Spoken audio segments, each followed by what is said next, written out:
جب پہلی مرتبہ پاکستانی پرچم عالمی مقابلے میں لہرایا۔ جی ہاں لائل پوری چینل کے ناظرین، دین محمد نے پاکستان کے لیے طلائی تمغہ 1954 میں منیلا میں ہونے والے دوسرے ایشین گیمز میں کشتی کے مقابلے میں جیتا تھا۔ پاکستان پہلی بار ان کھیلوں میں شریک ہوا تھا اور اس نے مجموعی طور پر 5 طلائی تمغے جیتے تھے۔ ان میں سے 4 تمغے عبدالخالق مرزا خان، شریف بٹ اور محمد نواز نے 4 سے 7 مئی تک ہونے والے ایتھلیٹکس مقابلوں میں جیتے۔ لیکن پاکستان کی کھیلوں کی تاریخ 3 مئی کو دین محمد نے رقم کی تھی۔ دین محمد کا کہنا تھا، میں نے فلپائن، انڈیا اور جاپان کے پہلوانوں سے مقابلے جیتے۔ فائنل میں میرا مقابلہ جاپانی پہلوان سے تھا جسے شکست دے کر میں نے گولڈ میڈل حاصل کیا تھا۔ میرے لیے اس سے زیادہ فخر کی بات اور کیا ہو سکتی تھی کہ میرے ملک کا پرچم پہلی بار کسی مقابلے میں لہرایا گیا تھا۔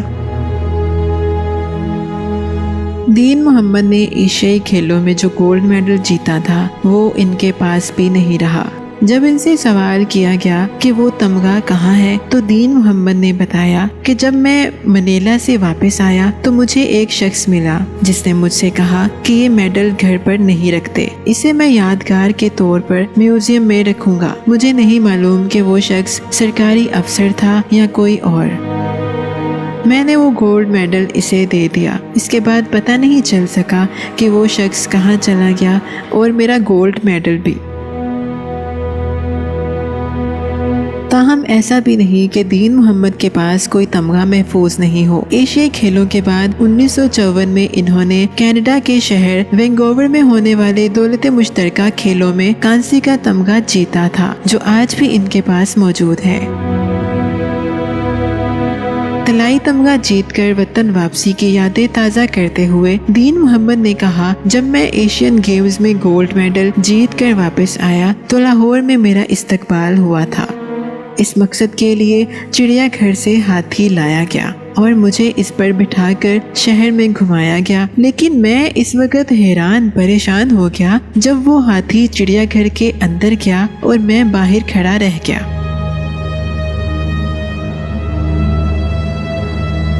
اس وقت میرے پاس کوئی بھی موجود نہ تھا۔ سب افسر لوگ جو میرے استقبال کے لیے آئے تھے وہ جا چکے تھے اور میری حالت یہ تھی کہ جیب میں ایک پیسہ بھی نہ تھا کہ میں گھر جا سکوں، لہٰذا مجھے مجبوراً پیدل گھر جانا پڑا۔ لائل پوری چینل کے ناظرین، دین محمد نے پہلوانی کیسے شروع کی؟ دین محمد کہتے ہیں، میں نے گاؤں میں پہلوانی شروع کی تھی۔ جب میں نے باٹا میں ملازمت کی تو وہاں میرے شوق میں اضافہ ہوا۔ باٹا کے ایک افسر پہلوانی کرواتے تھے۔ ایک دن میں نے ایک لڑکے کو ہرا دیا تو افسر نے مجھ سے کہا کہ تمہاری ملازمت یہی ہے کہ تم پہلوانی کرتے رہو۔ لیکن جب ان کی جگہ نئے افسر آئے تو انہوں نے کہا کہ کام کرو۔ میں نے انکار کیا اور نوکری چھوڑ دی۔ دین محمد کے مطابق انہوں نے ایک اور جگہ ریلویز میں بھی ملازمت کی، لیکن کم تنخواہ کی وجہ سے انہوں نے وہ نوکری بھی نہیں کی۔ شفیق پہلوان نے مجھے ریلویز میں ملازمت دلوائی تھی، لیکن وہ ملازمت میں نے اس لیے چھوڑ دی کہ میری تنخواہ صرف 20 روپے تھی جس میں گزارا ممکن نہیں تھا۔ میں اس زمانے میں پیدل گاؤں سے شہر بھی آیا کرتا تھا۔ میں سخت ورزشیں کرتا تھا مگر میری خوراک بہت سادہ ہوا کرتی تھی۔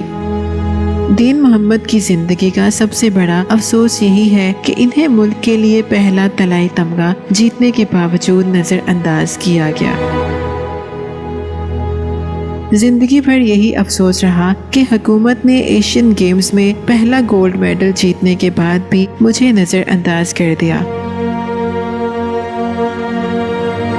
میرے گاؤں والوں نے مجھے کندھوں پر بٹھایا، لیکن جنہیں کھلاڑیوں کا خیال رکھنا چاہیے تھا انہوں نے آنکھیں پھیر لی۔ مجھے باغ جناح میں 4 تولے سونے کا تمغہ دیا جانے لگا تو میں نے اس سے کہا کہ مجھے کوئی زمین کا ٹکڑا دے دے، اس سونے کا میں کیا کروں گا، غریب آدمی ہوں، اسے بیچ دوں گا۔ اس وقت سونا 50 روپے تولہ تھا۔ میری بات کسی نے نہیں سنی۔ اگر حکومت میری مدد کرتی تو میری مالی مشکلات دور ہو سکتی تھی۔ ان کے مطابق انہیں نظر انداز کیا جانے کا سلسلہ جاری رہا۔ جب وہ ڈھاکہ سے جیت کر واپس آئے تو انہوں نے سب کچھ چھوڑنے کا فیصلہ کیا۔ جب جیت کر واپس آئے تو اتنے دل برداشتہ ہو گئے تھے کہ پھر لاہور جانے کا دل ہی نہیں ہوا۔ دین محمد کے مطابق ان کی پہلوانی چھوڑنے کے فیصلے سے ان کی بیگم بھی خوش نہیں تھی۔